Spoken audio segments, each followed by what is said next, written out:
the first thing, disclaimer, this is not a furniture painting tutorial.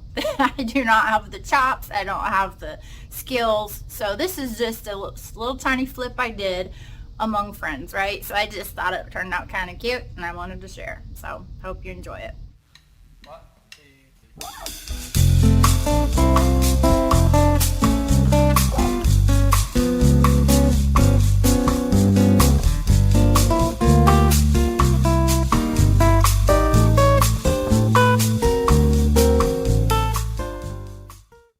So John and I found this beautiful Art Deco vanity with the seat in Pocahontas, Illinois at a little antique store.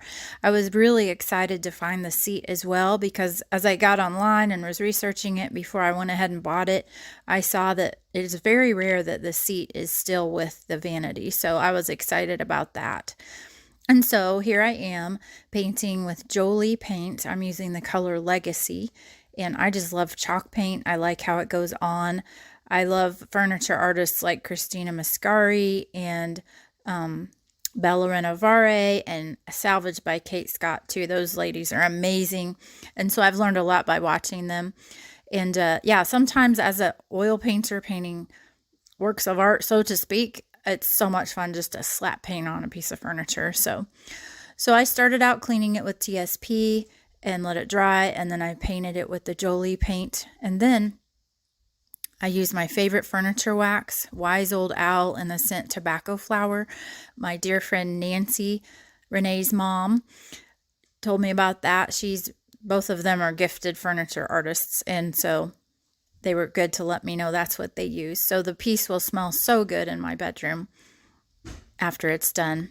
And then I found this beautiful fabric to match some wallpaper that I put up in my room. I got the wallpaper from Spoonflower, and you can get fabric to match. So happily, I could get some to upholster my seat. So I have a piece of foam on the seat, and then you have to cover it in batting and staple that batting down as if you're using the upholstery already. That's what will give you the rounded corners. I tried it first. I reupholstered some seats for a friend, and I just used the foam, and the seats were square, and I thought, how do I fix that? So of course I got on YouTube and found out. So I hope you like the finished product. I will do the vanity soon, and yeah, thanks for hanging out with me, and we'll get together again soon and finish this. Thanks. Bye.